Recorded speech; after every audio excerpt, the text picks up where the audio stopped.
Okay, so I'm very excited to introduce our guest speaker today, Professor Aaron Roth from the SIS department here at Penn, who will be talking about his research and work over a number of years that you all read a little bit about in his book, The Ethical Algorithm, co-authored with Michael Kearns.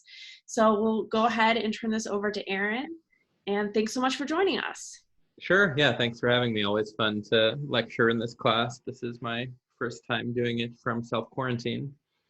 So I'm going to talk about this book that I wrote with Michael called The Ethical Algorithm, and I gather some of you were forced to read maybe excerpts from one chapter under duress, for which I apologize, but I'll talk about some stuff from that chapter, which you'll, maybe recognize, but plenty of other stuff as well.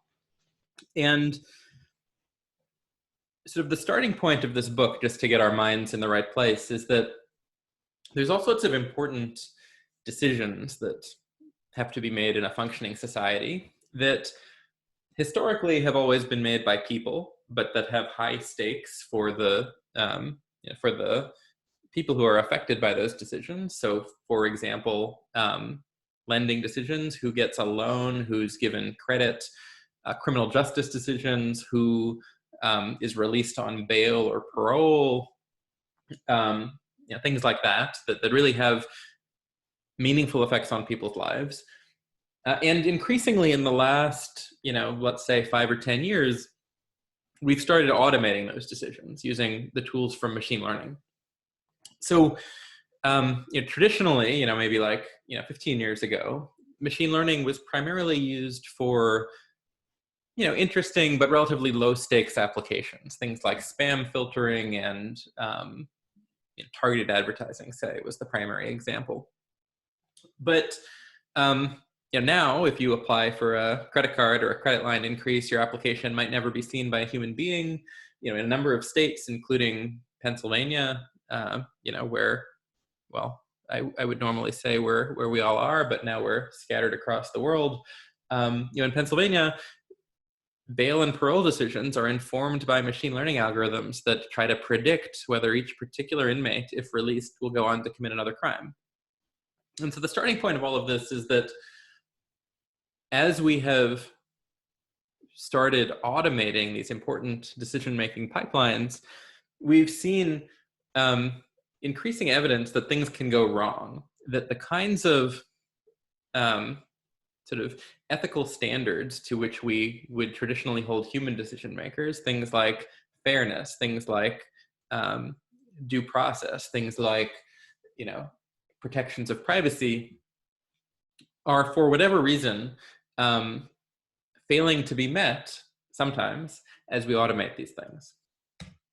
And this is not a new observation. So there's, a bunch of other sort of popular books out there, here are a few on the slide right now, that do a really good job of pointing this out. All of these books sort of go through a collection of case studies showing lots and lots of specific examples where algorithms are sort of exhibiting what looks like systematic discrimination or systematic violations of privacy.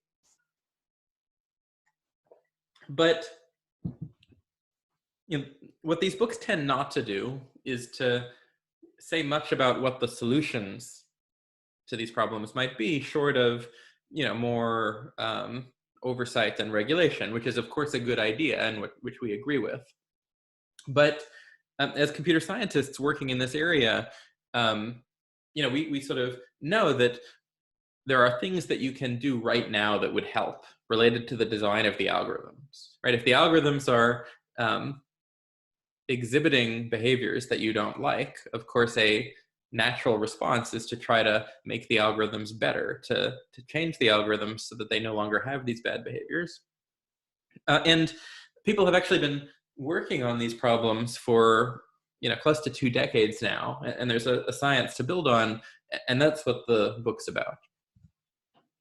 And so I want to start by maybe addressing a question that many of you will have about like the very premise, the very title of the book, which is that maybe, the whole premise doesn't make sense.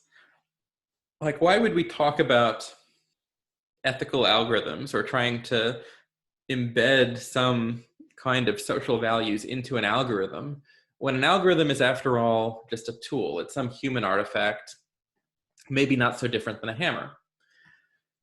And we wouldn't talk about a hammer being ethical or trying to sort of embed ethical values into a hammer, despite the fact that you could use a hammer to do unethical things. For example, you could use a hammer as an instrument of violence.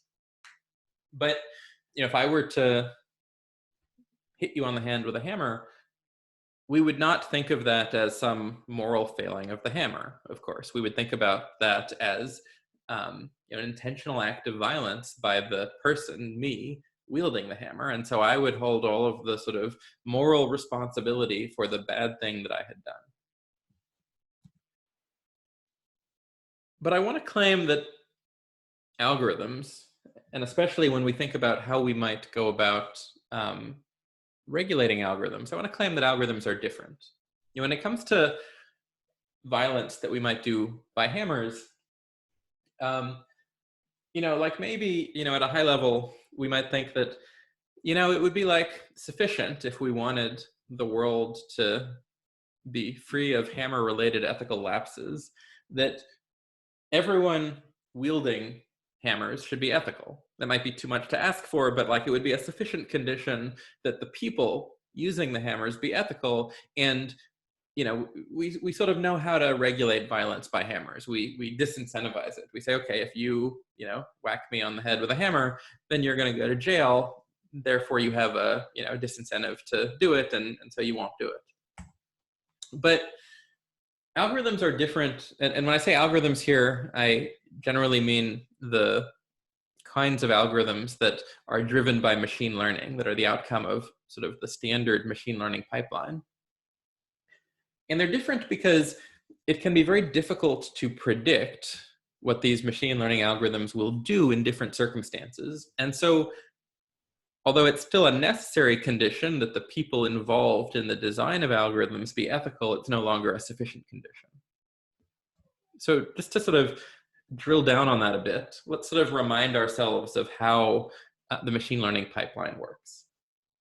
So, if you were designing, an old-fashioned piece of, enterprise software like Microsoft Word, the code might be, really long. There might be like hundreds of thousands or millions of lines of code. It might be really complicated. But at the end of the day, like everything that Microsoft Word does, it was hard-coded by some human being. There was someone who like sat down and sort of specified what Microsoft Word should do in every eventuality.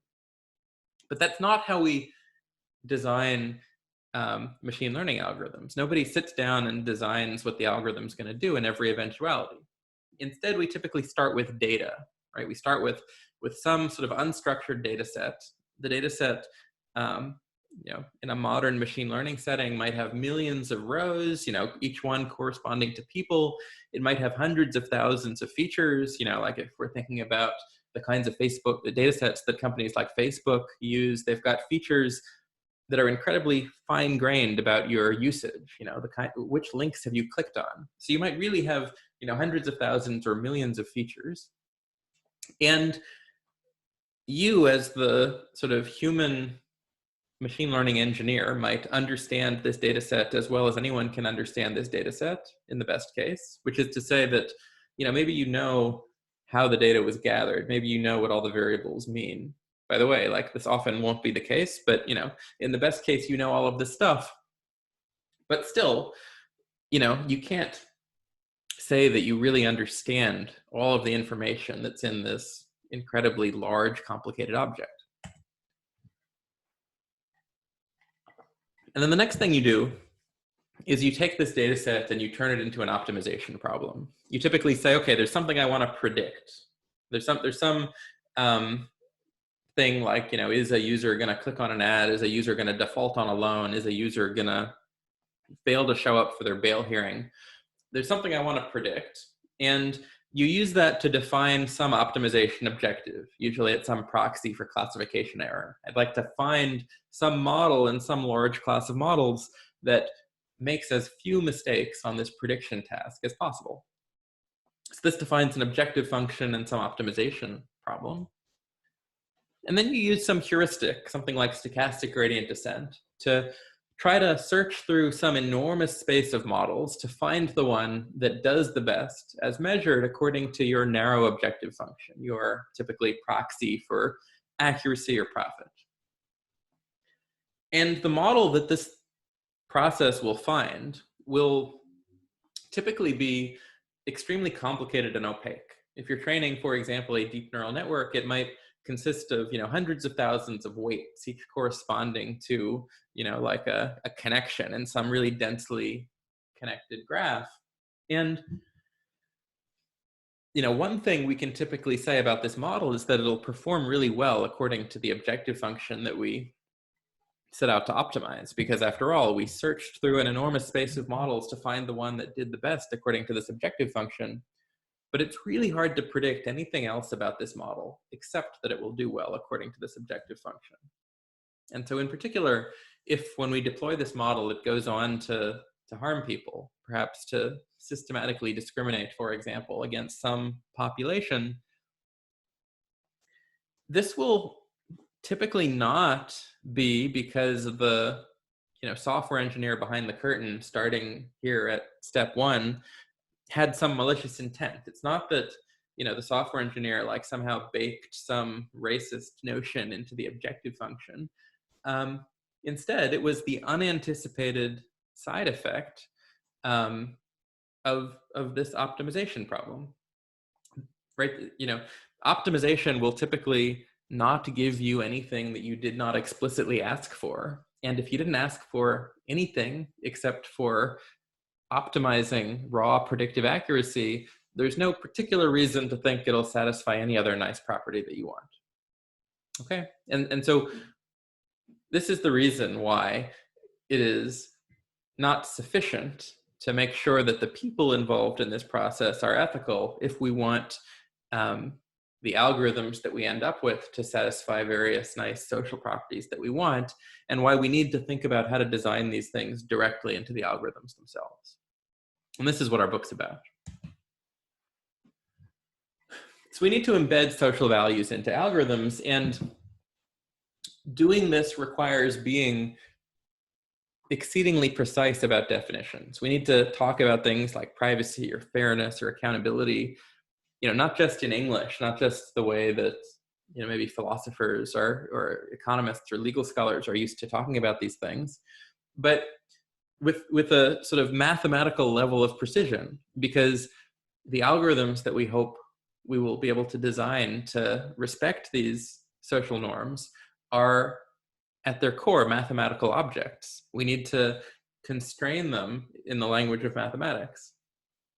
And this is hard, right? Like being mathematically precise about nebulous terms like privacy and fairness is a very hard problem. Different people mean different things when they say privacy and fairness. They mean many things. They mean, nuanced things. And it is tricky to, try to pin that down with math.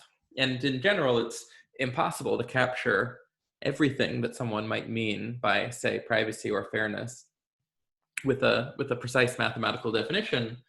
But that doesn't mean that we can't capture different aspects of these things and develop a precise language to talk about, for example, different kinds of privacy and different kinds of fairness. And so this is sort of a, broad, many decades long research agenda. And I've put these words on this slide in sort of increasing levels of grayscale, starting with privacy and then fairness and, going down to accountability and interpretability. And this is in rough proportion to, I'd say, how much progress we've made on understanding these concepts as a field. Right? So it's not to say that we understand everything there is to know about privacy, but I'll talk about it next. We actually understand quite a bit. We've made quite a bit of progress in trying to reason mathematically about privacy. With fairness, we're not there yet, but we're starting to make some preliminary progress. And for things like accountability, explainability, interpretability, we know very little. And in part because we haven't yet figured out really, I think, precisely what these words mean. And so what I want to do in sort of the rest of the lecture is to go through two little vignettes, one for privacy and one for fairness, to think about first why these problems are tricky, and to think hard about, to give you an example of how you can think hard about definitions, right? We'll start with privacy. We will sort of talk about the history of attempts at defining privacy and how they go wrong, and then finally talk about a definition that is now about 15 years old that sort of finally, I think, gets it right.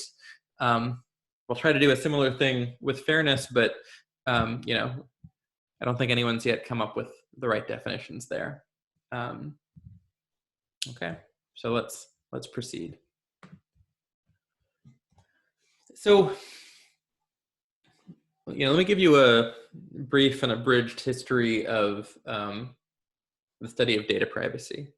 So in the bad old days, maybe 20 years ago, and still in some circles today, people thought about privacy by thinking about what is called anonymization or de-identification. The idea was, if you have some data set of individual level records, maybe I've got, like a medical data set, maybe it's the set of all medical records of Penn students attached to their names, then of course I can't just release that, right? Like, medical records can be sensitive, but people used to think you could try to like anonymize these records by doing simple things like scrubbing the names. So maybe, if I remove the names from all the medical records, and if I'm clever, other unique identifiers like social security numbers, so that all that is left is sort of, demographic information, then maybe it's okay to just release this data set, which is, has been nominally anonymized while preserving privacy. And so this actually isn't hypothetical. In the 1990s, the state of Massachusetts did exactly this. So the state of Massachusetts had, this enormously valuable data set consisting of the records of all hospital visits of all Massachusetts state employees. And they decided that they were going to make this data set publicly available to medical researchers, right? So this data set didn't get out because of some like hack or data breach. They decided that as a public service, they were going to make data available to researchers so that they could do good things, so that they could, cure disease. And because, of course, they were cognizant of privacy concerns, they decided to anonymize the data set, by which they meant that they just remove names, social security numbers, things like that. Now, attached to each record, there was still basic demographic information about the patient. So, for example, if I looked at a particular record in this data set, I could learn the patient's age or their gender or their zip code. These are all useful things, right? Like I might want to correlate disease with age and gender and zip code. And it might seem that like these things are safe because, of course, there's many people who are my age. There's many people who are my gender. There's many people who live in my zip code. But if you think about it a little bit harder, maybe it's not so surprising that although individually none of these features are uniquely identifying, in combination they quickly become so. That is, small amounts of idiosyncratic information about me quickly can become a unique fingerprint. And it turned out in this data set, more than half of the people were sort of uniquely identified by the combination of age and zip code and gender. And there was a researcher, at the time she was a PhD student at MIT, now she's a professor at Harvard, named Latanya Sweeney, who realized this. And she also realized that you could attach people's names to these demographic attributes by cross-referencing this data set with other publicly available data sets. For example, you could look up the voter registration rolls in Cambridge, Massachusetts, which had people's names together with their demographic information, like zip code and gender and age. And to prove a point, she was able to reattach the name of the governor of Massachusetts at the time, Bill Weld, to his medical records and sent them to his desk.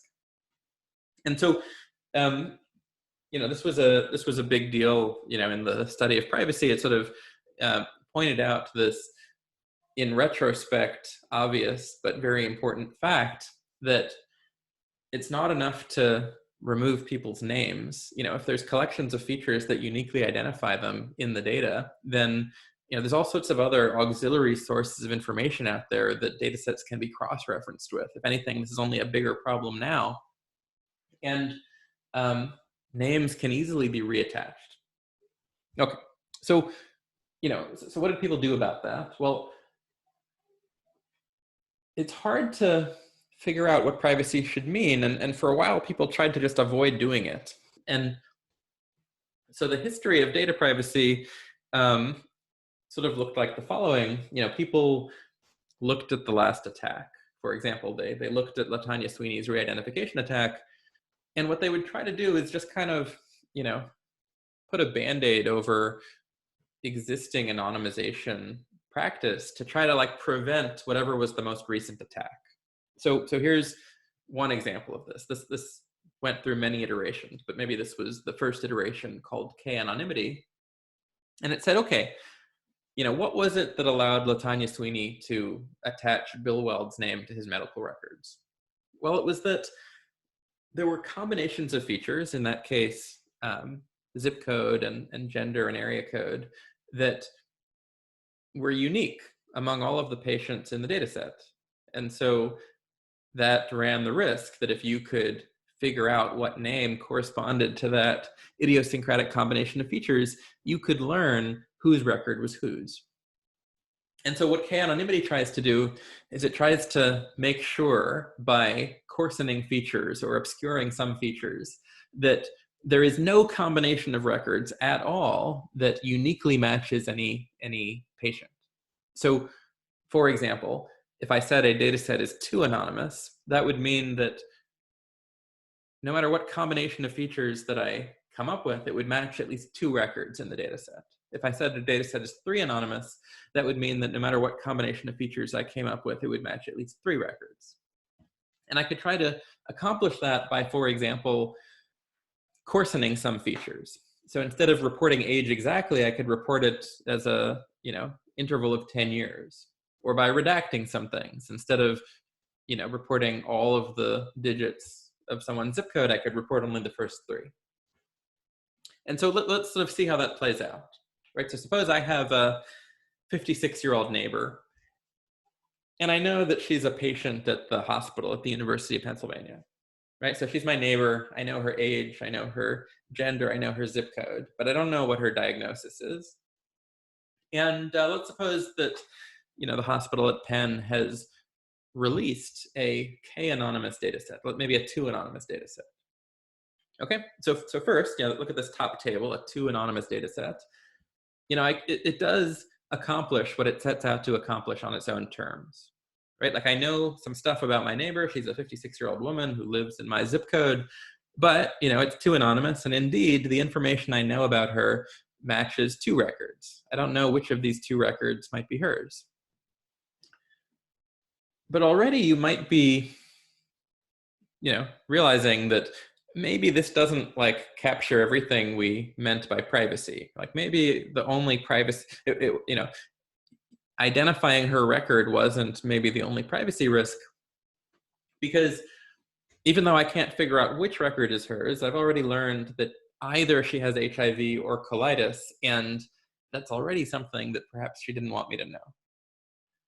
But the problem actually is much more serious, which is that the guarantees, to the extent that K-anonymity has any guarantees, and I say to the extent because, as we'll see in contrast to more sophisticated notions of privacy in the next few slides, it hasn't really attempted to make any semantic guarantees about what privacy should mean. But the problem is that the extent to which it has any guarantees entirely fall apart in the presence of other information.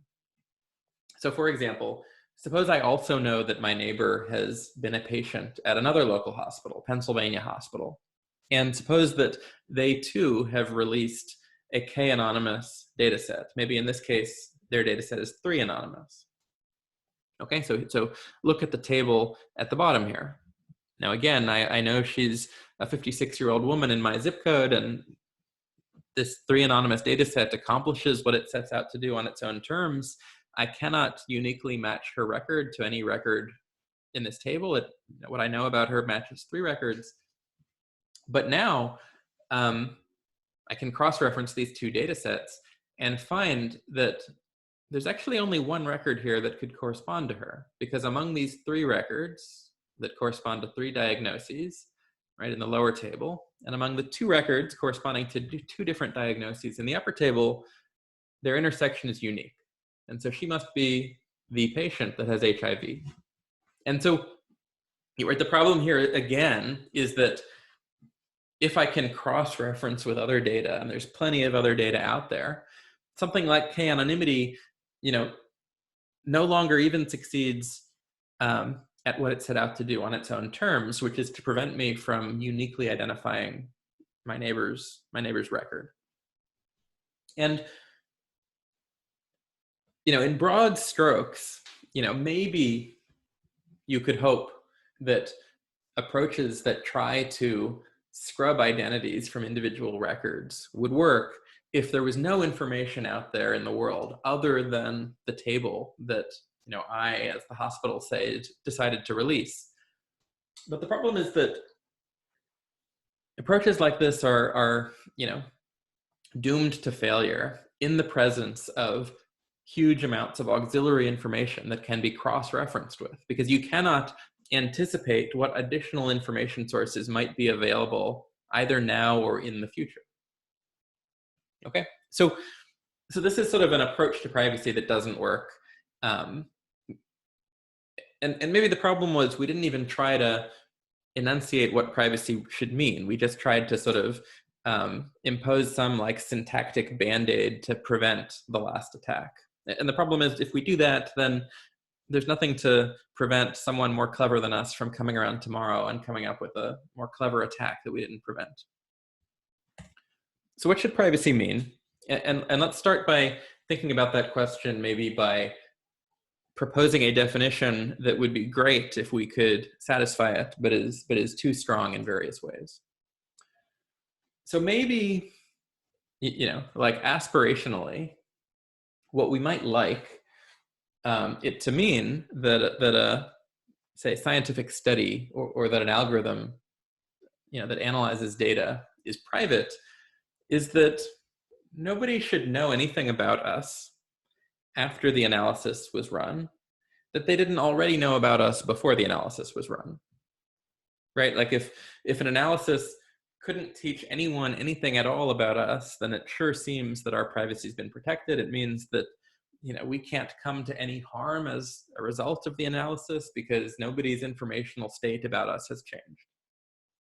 Okay, so let's try to think about whether that would be reasonable.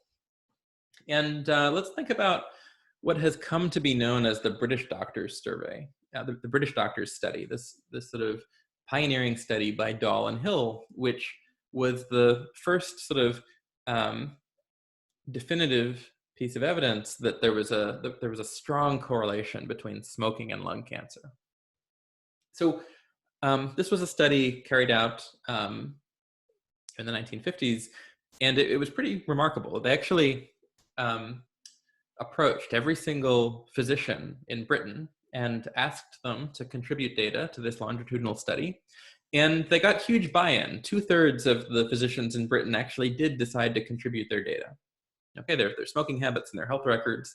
And it very quickly became clear that there was a strong correlation between smoking and lung cancer. So suppose that, you are a doctor that participated in this study. Everyone who knows you knows that you're a smoker because, especially in the 1950s, there was no stigma to being a smoker. Many people were smokers. So that was sort of a public piece of information about you. And after someone reads this study, they learned something new about you, right? Because they've learned this fact about the world, that there's this strong correlation between smoking and lung cancer. They already knew that you were a smoker. And so after they read this study, they can really update their beliefs, and they might have a much stronger, posterior belief that you are at risk for lung cancer, right? So I might learn something new about you by reading this paper. And this is actually a piece of information that could cause you to come to some quantifiable harm. For example, in the United States, this could cause your health insurance premiums to rise, right? So sort of a real quantifiable harm that we can quantify in dollars, right? As a result of this study, you might have to pay more in health insurance premiums every month. So if our notion of privacy is that nobody should be able to learn any more about you after the result of some study than they knew before, or that you should come to no quantifiable harm as the result of some study, then we would have to call the British Doctors Survey a privacy violation. But I want to suggest that that would be sort of troubling for two reasons. The first is sort of just practical, which is that, if you assert that this is a privacy violation, then, that's really too bad for scientific research, because this is exactly the kind of thing we want to be able to use data to do, to come up with, to learn broad correlations, facts about the world, things like smoking and lung cancer are correlated. And if this is how you define privacy, then it's sort of not hard to convince yourself that you cannot use data at all while preserving this notion of privacy, because you can tell a similar story around any correlation out there to be discovered, right? If I know variable A about you, and a study reveals that variable A and B are correlated, then after the study is conducted, I now know something about variable B, which you might not like. But there's a more important problem here, which is that nothing about this story, right, in which I learned by reading this study that you were at risk for lung cancer, nothing in this story required that you were one of the doctors who actually provided your information to the study, right? You could have been one of the doctors who didn't provide your information to the study. You could be someone who's not a doctor at all. You could, not live in Britain. Right, the thing that I learned by reading this study was not a fact about you. It was a fact about the world. It was a fact that smoking and lung cancer are correlated. And I could have learned this fact, never having had access to your data, right? Because this isn't a fact that is sort of encoded in your data. This is a fact that's encoded in, the distribution of the population writ large.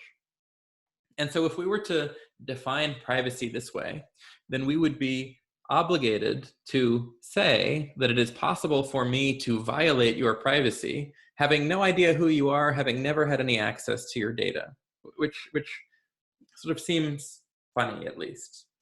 Right. So maybe, this isn't the way we want to define privacy.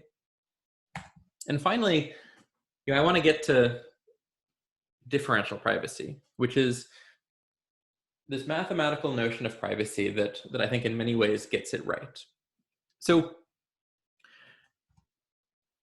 this idealized notion of privacy that we talked about, that nobody should learn anything about you that they didn't already know before the study was conducted, one way to think about that is that it is comparing two counterfactual worlds. In world A, the study is conducted. In world B, the study is not conducted. And we compare what's known about you in these two worlds.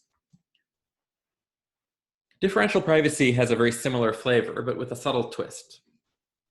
It's still comparing two counterfactual worlds. In world A, the study is conducted with your data. In world B, the study is still conducted. Everything else is the same, except that your data has been removed. So in world B, it's as if you are one of the doctors who didn't participate in the British Doctors study, or maybe you're not a doctor, or maybe you weren't born yet.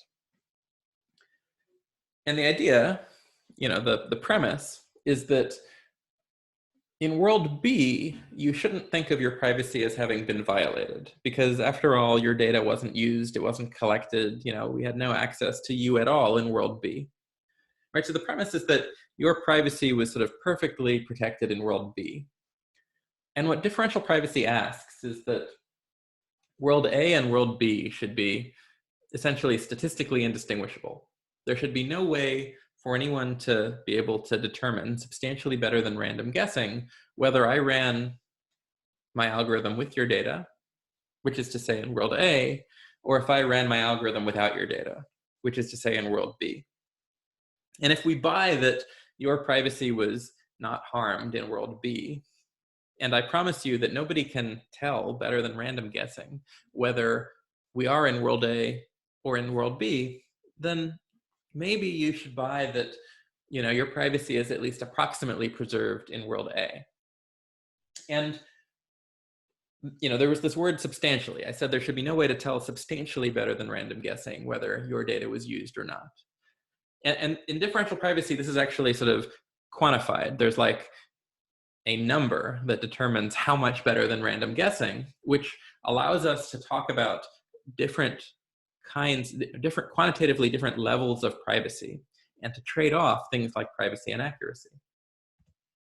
Okay, and so this is still a very strong notion of privacy, and you might be forgiven for worrying at this point that although perhaps it's a strong notion of privacy, I might not be able to do anything useful subject to differential privacy. But fortunately, that's not the case. There's now 15 years of research showing that there's all sorts of useful data analysis tasks, machine learning tasks that you can do subject to differential privacy. Maybe in broad strokes, any statistical task, any problem whose success or failure is determined as a function of the population, of the distribution, and not as a function of anyone's particular data, can be done subject to the protections of differential privacy. I won't get into the details of how to do that, but we do that. We do go into the details in the book, and it's interesting, and there's questions at the end. I can get to it, but let me sort of, for now, leave it by saying that there's all sorts of interesting, useful statistical tasks you can actually do with differential privacy. And so when I say that differential privacy is maybe sort of a success story of this agenda of ethical algorithm design that we advocate for, I don't mean that privacy is a solved problem or that differential privacy captures everything that people might mean by the word privacy. But what I mean is that first, we have a mathematical definition, right? A rigorous definition of at least some notion of privacy. That allows us to talk about whether your privacy use case is well served by differential privacy or maybe not. We can now have a precise conversation about different kinds of privacy. And although this started off as, a purely academic curiosity, people like me and, like a dozen other people like me would write, mathematical papers for each other, it's since become a real technology. So in the last 5 years, it's been widely deployed at tech companies. If you have an iPhone, it's reporting statistics back to the mothership as we speak, using differential privacy. Google similarly collects certain statistics from the Chrome web browser using differential privacy. And probably the biggest moonshot use case for this is coming right around the corner. Many of you are probably filling out census forms as we speak. The US Census is going to release all of the statistical products that come out from these census surveys subject to the protections of differential privacy. So when I say that differential privacy is a success story of this research methodology, I mean, we have a precise definition that promises real semantics. We've studied its implications, the things you can do with it, the trade-offs between privacy and accuracy, and it's made the transition from just academic research project to like real technology. So let's talk about fairness now. We're not yet there with fairness. We don't agree on the definitions. There's not like a right definition of fairness the way there is privacy. And it's not just that it's not just that we haven't found the right definitions. We already know that the study of fairness is going to be more complicated, in that there are multiple reasonable things that you might mean when you say that you want a decision-making procedure or a prediction algorithm to be fair. And we already know that several of these things are sort of mathematically incompatible with one another. So the study of fairness is going to be messier. There are going to be different flavors of fairness that have to be traded off amongst one another. And of course, we're also going to have to study trade-offs between fairness and things like accuracy. And you've probably seen media accounts. Here are two that were current in November at the time that I started giving this talk when our book came out. One was a sort of well-vetted account. You can read about it. There's a paper in Science noting sort of real racial bias in a United Health algorithm that targets healthcare for people. So it tries to predict how sick people are and prioritize the sicker ones for healthcare interventions. And what was found was that when you looked at comparably sick people, the algorithm would suggest that typically the white patients would get more healthcare interventions, and it wouldn't suggest that for the Black patients. Sort of another widely publicized example, this one is more anecdotal, we know less about what actually happened, was about the Apple credit card, which was rolled out by Goldman Sachs. This was one of these cards in which if you applied, you would sort of instantly and automatically be approved or denied, and you'd get a credit line. And what people started noticing is that you'd have husband-wife pairs, men and women, who really looked identical on paper, right? They had the same income because they were married. In many cases, they were both employed. They had the same credit score, or in some of these cases, the woman, the wife, actually had the higher credit score. But what was found is that for whatever reason, the algorithm was typically giving much, much higher credit limits to the man in the partnership and not to the woman.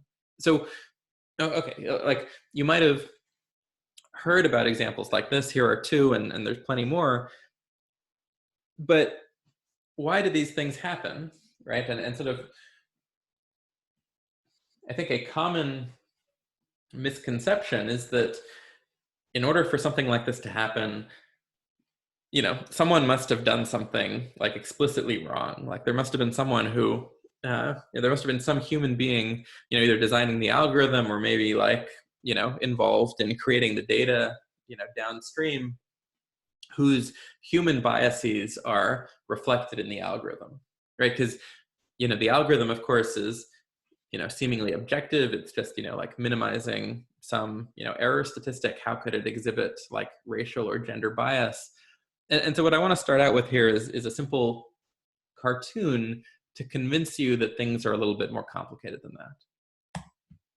Okay, so this is a cartoon example. It's going to be, a two-dimensional example, but the phenomena that I'm talking about manifests itself also in realistic data. So let's imagine that I, wander down to the Penn admissions office and knock on the door, and of course nobody's there. So I wander back to my house, and then I start a Zoom meeting with them, and I say, "Good news, you don't have to like read all these boring applications anymore. I'm going to design a machine learning algorithm to automate admissions for you." Okay, and so let's imagine that in this, cartoon use case, I only know two things about each student, or maybe three things. I know their SAT score. That's what we're plotting on the y-axis here. I know their GPA. That's what we're plotting on the x-axis here. And maybe I know something like their race or their gender. So there's going to be two groups. And right now, we're only seeing the green group. We'll see the orange group on the next slide. And furthermore, suppose that there's some concrete thing that we're trying to predict. which is going to be represented by these labels, positive or negative. And it doesn't really matter for the purposes of this cartoon what that concrete thing is, but you could imagine that, it's whether they graduate in at most 5 years with at least a 3.5 GPA, or whether they donate at least $15 million to Penn within 30 years of graduation. Whatever it is, the only thing that matters is it some objective, like, measurable thing. And let's pretend, just for the sake of making this a clean example, that we have correctly measured this thing, right? Like, there's all sorts of places you might worry that human bias could creep in, in this measurement process. But let's imagine, for the sake of argument, that it hasn't, that these labels are exactly what we're trying to predict, and there's been no measurement error. Okay, so here's the green population. And there's a couple of things that I want you to note. So first, slightly fewer than half of the green applicants are qualified for college, by which I mean there's slightly fewer pluses on this slide than there are minuses. Second, there's a pretty good but not perfect decision rule here. There's a line that I can draw through space, and by and large, the people above the line are qualified for college. They're positive examples. And people below the line are not qualified. They're negative examples, although, of course, this simple decision rule does make a small number of mistakes. Okay. So this was the green population. Let me now show you the orange population. And there's a couple of things I want you to notice here. So first, you should note that the orange population is a minority population. And I mean this only in the mathematical sense that there are fewer of them, right? Like, I mean, literally, there are fewer orange points than there are green points. That's what it means to be a minority. Second, you might note that for the problem I'm trying to solve, right, admitting good students, the orange population is actually better than the green population. They're better in two ways. So first, the orange population is more qualified on average, right? Exactly half of the orange population are pluses here, and it was less than half of the green population. And second, it's even easier to distinguish who is qualified and who is not. Right now, there's a linear decision rule that, at least on the training data, makes no mistakes at all. Okay, so it's a minority population, but they're more qualified on average, and it's easier to tell who's qualified and who's not. And the third thing you might notice is that, for whatever reason, the orange points are sort of systematically shifted downwards on this plot, right? They seem to have systematically lower SAT scores for whatever reason. And there's, any number of stories you could tell about that, right? Like, for example, the green population might take SAT tutoring classes. They might take the exam 3 times and report only their highest score. That would, of course, result in elevated SAT scores. And what we see in this cartoon is that although it does, it doesn't result in the green population actually being more qualified. The only thing it's changed is the relationship between SAT scores and the label that we want to predict. Okay. And now here's the two populations together. And suppose we do the following very natural thing. We say, I'm going to give the algorithm access to SAT score and GPA. I do not want my algorithm to exhibit racial bias, and so I will just not give my algorithm access to, racial information. And I will ask it to find the linear decision rule that minimizes the, completely objective goal of minimizing classification error. Find me the linear decision rule that minimizes classification error. What could be more natural than that, right? And my only attempt at getting fairness here is maybe comparable to how anonymity tried to achieve privacy. I just said, okay, I don't want it to exhibit racial bias, so what I'm going to do is I'm going to hide race from the algorithm. And so what's going to happen? So what's going to happen is that what the machine learning procedure will give me is the linear decision rule that best fits the green population. And it's sort of easy to see why that is, because I asked it to minimize overall classification error, right? So what would happen if I moved this decision boundary downwards to try to better fit the orange population? Well, two things would happen.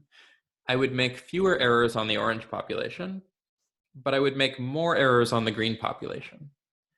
And there's more green points, right? Remember, the orange population is a minority, so there are fewer orange points.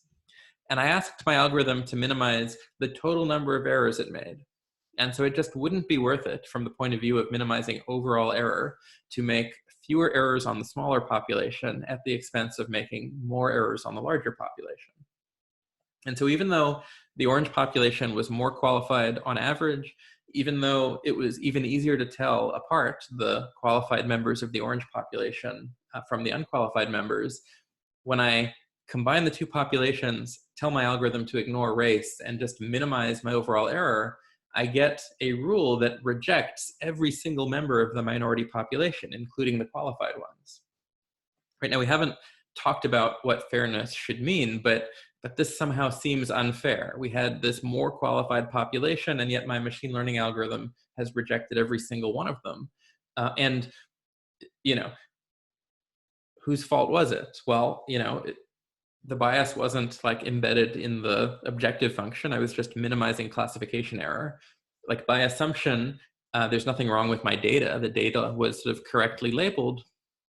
And so this was just sort of an unanticipated side effect of the optimization procedure. Now there's something you might note here, which is that I could do better, both in terms of accuracy and in terms of our perceived fairness, if I explicitly allowed the algorithm to use race as a feature, to use a separate rule for the green population and the orange population, right? If I used the blue classifier for the green population and I used the different purple classifier for the orange population, not only would I have a more accurate classifier, so I'd be doing better from the point of view of my own objective function. We haven't defined what we mean by fairness, but somehow this seems more fair because nothing has changed for the green population. And all of a sudden, we are admitting the qualified members of the orange population that we were previously rejecting mistakenly. And so there's, I think, two takeaways that I want you to get from this cartoon. Right? The first is that optimizing for average error, sort of the standard thing that you do in machine learning, will, by sort of the very definition of an average, which weights everyone equally, it'll fit the majority population at the expense of the minority population whenever the two populations come from different distributions, whenever there's no single classifier that best, that optimally fits both populations, right? If the two populations have different statistical properties, then if I just ask my classifier to minimize average error, it'll just fit the majority population at the expense of the minority population, at least if I don't allow it to use group membership. And second, this maybe naively sensible approach of trying to avoid racial bias by removing racial features from the data doesn't work in a similar way that sort of trying to protect privacy by just removing names from the data doesn't work, right? In both cases, I tried to achieve what I wanted to achieve by hiding something without enunciating what I meant by fairness or privacy. And in this example, you can see that not only does this not work, it can actually make things worse. Okay. So, that was an example sort of illustrating how things can go wrong, how naive optimization can lead to unfairness. Now, of course, if I want to fix this, if I want to design algorithms that aren't unfair, I need to now try to be precise about what I mean by fairness. And I won't talk too much about the different notions of fairness that are kicking around in literature, in part because the literature is unsettled. There's no canonical notion of fairness that many people agree on. And in part, I think, because all of these definitions so far are lacking. But let me go through at least a brief exercise trying to think about how you might think about defining unfairness.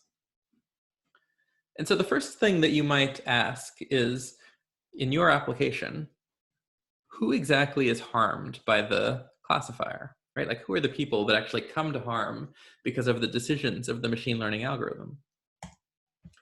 And in our example, one potential answer to this question, not the only potential answer, but one potential answer, is that the people that are harmed are the qualified applicants who are mistakenly rejected.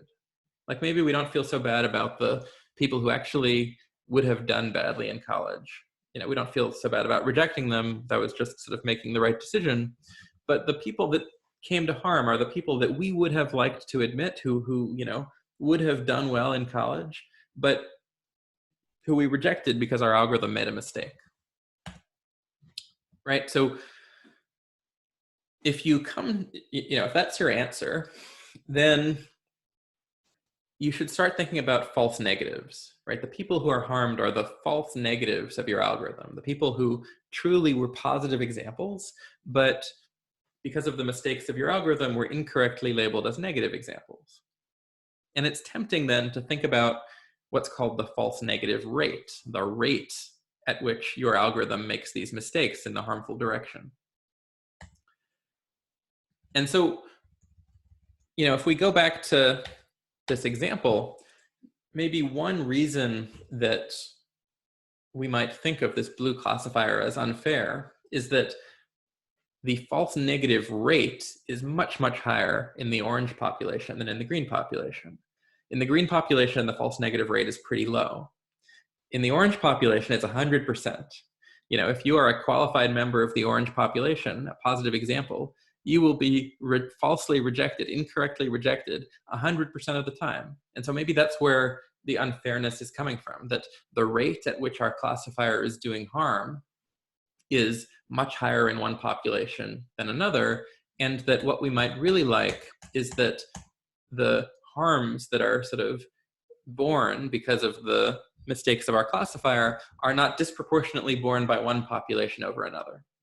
And so one popular, although controversial and flawed notion of fairness is that we might like to approximately equalize false negative rates. So I won't say too much about this definition and why maybe it doesn't get at everything we mean by fairness. There's plenty of reasons why. But I just want to use it as an example of how once you fix a definition, you can start exploring quantitative questions. Because just as differential privacy comes with a quantitative knob that allows us to talk about quantitatively different amounts of privacy, so do fairness definitions. So for example, I don't really have to require that my classifier have exactly the same false negative rate on the green population and the orange population. I could allow these rates to differ by 1% or 5% or 10%. Right? At the extreme case, if I allow them to differ by 100%, there's no constraint on the algorithm at all. And so I can talk about this kind of statistical measure of fairness in a quantitative way. And you can start to ask, well, okay,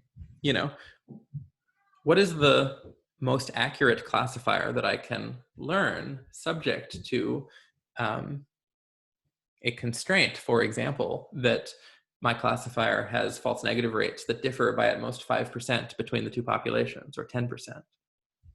And of course, there will be trade-offs, right? The more stringently I constrain the set of classifiers that my learning algorithm can search through when trying to optimize accuracy, the less accurate the optimal solution of that search will be. And when you have a data set, and when you have an algorithm for optimizing accuracy subject to a constraint like this, and we have such algorithms, and their design is interesting if you want to look into such things, you can start to ask empirical questions by plotting out what are known as Pareto curves. Right? You can ask, for every level of fairness violation, for every, say, disparity between false negative rates that you might tolerate, what is the most accurate classifier that you could obtain? And what you find is you get for every data set, a different curve, right? And the more stringent you are with your fairness constraints, the more you have to pay for that in terms of error. But if you're lucky, you get a Pareto curve that looks like this curve on the left that begins very steeply. And what that means is that you can get a significant improvement in your unfairness metric, in, for example, your difference between false negative rate disparities between groups at only a mild increase in error. On the other hand, if you're unlucky, you might get a Pareto curve that looks something like what we see on the right, where sort of even early on, you have to pay a lot for small increases in unfairness. Right? So these sort of trade-offs are inevitable, but what you can do by quantifying them is begin to make what are in the end policy decisions. How do we want to run our society, trading off different desiderata, things like privacy and fairness and, of course, accuracy,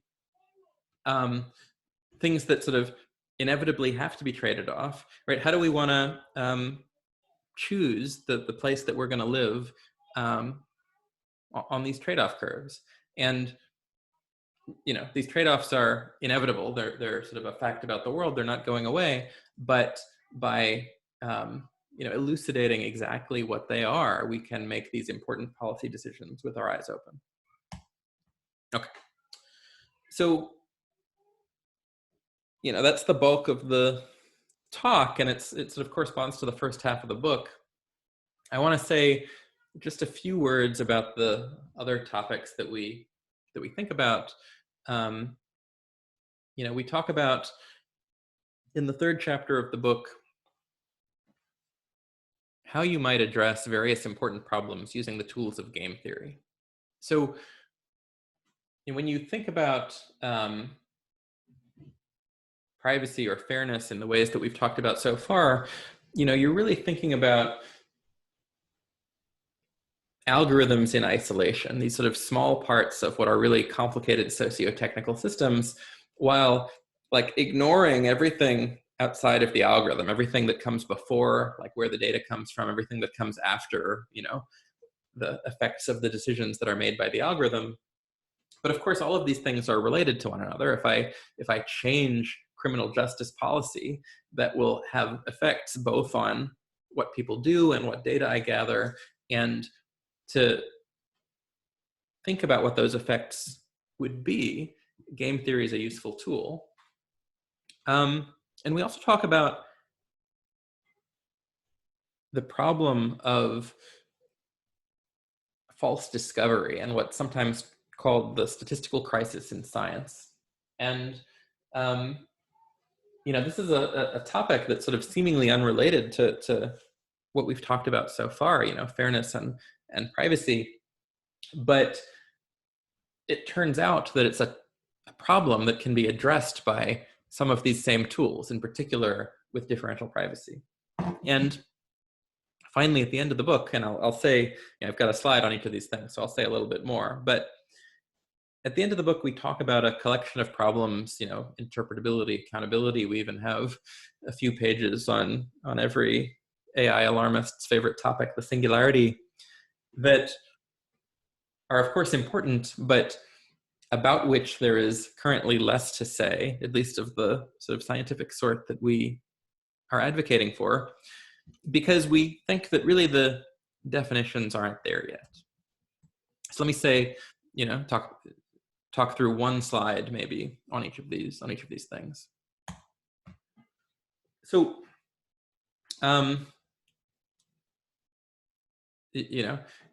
we've now been in lockdown and quarantine forever, but I don't know if any of you guys remember, but before you were born, maybe there wasn't this global pandemic, and people would actually go outside. They would do things like work in a different place than they lived, and they'd commute there. There were these things called cars, and you could drive to work. And typically you think of driving to work as sort of a solitary activity, right? You get in your car, you pick a route, you drive there. But if you think about it, it's actually a very large game of the sort that a game theorist might think about. Because say I care about my commute time. I'd like to get to work as quickly as possible. Well, that depends not just on the decisions that I make, what route I take, but also on the decisions of all of the other drivers in the road. Because if many of them decide to take the same roads that I take, there will be traffic, and it'll slow me down. And so writ large, as we all decide to make our commuting decisions simultaneously, we are playing an enormous strategic game, and my actions have effects on your well-being and vice versa.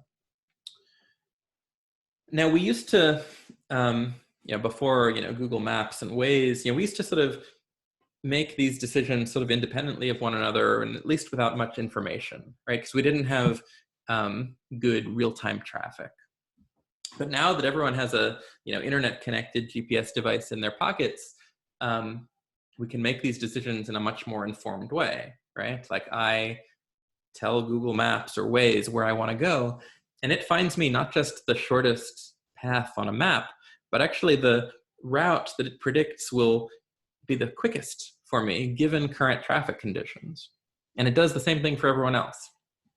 And so, again, in the language of a game, what these apps are doing is they're helping us to play the game by telling us what our best responses are. And the effect of this is to drive us towards what an economist would call a Nash equilibrium. And if you've taken a game theory class, or if you've just heard of games like Prisoner's Dilemma, you will know that this is not necessarily a good thing. A Nash equilibrium is a state of the world in which everyone is sort of greedily optimizing for themselves and cannot do anything to unilaterally improve their own condition. But it can be that the social welfare, the general societal well-being at Nash equilibrium is not particularly good. Now, this might not seem like a huge deal when it comes to something like, commuting, but many digital systems can be viewed the same way. So let's think about the Facebook news feed, which is, again, sort of an interaction between many people mediated by an algorithm. So what the recommendation engine in the Facebook news feed is trying to do is it is trying to find for me content that will drive further engagement. What Facebook wants me to do is it wants me to keep clicking on things. It wants me to spend more time on Facebook so I see more ads. Now, myopically, that's actually good for me, right? Like the reason I spend time on Facebook, if I spend a lot of time on Facebook, is that it's showing me stuff that I find interesting, right? So the fact that, it is recommending stuff to me that indeed I am tempted to click on, is myopically like good for me. It's helping me sort of, if you like, compute a best response in this competition for intention. But you might worry that when viewed sort of at a macro scale, it is driving society towards a bad equilibrium, right? Maybe it's leading to what are called filter bubbles. Maybe it's leading us to sort of a more polarized and less deliberative society. And so we sort of propose that for a lot of these things, when we think about the effects that algorithmic interventions can have on society writ large, the right tools to think about them are game theoretic. And let me just say, maybe like a few words about the statistical crisis in science, this thing that we talk about in the last chapter. So here's an XKCD comic that Randall Munroe was nice enough to let us include in the book.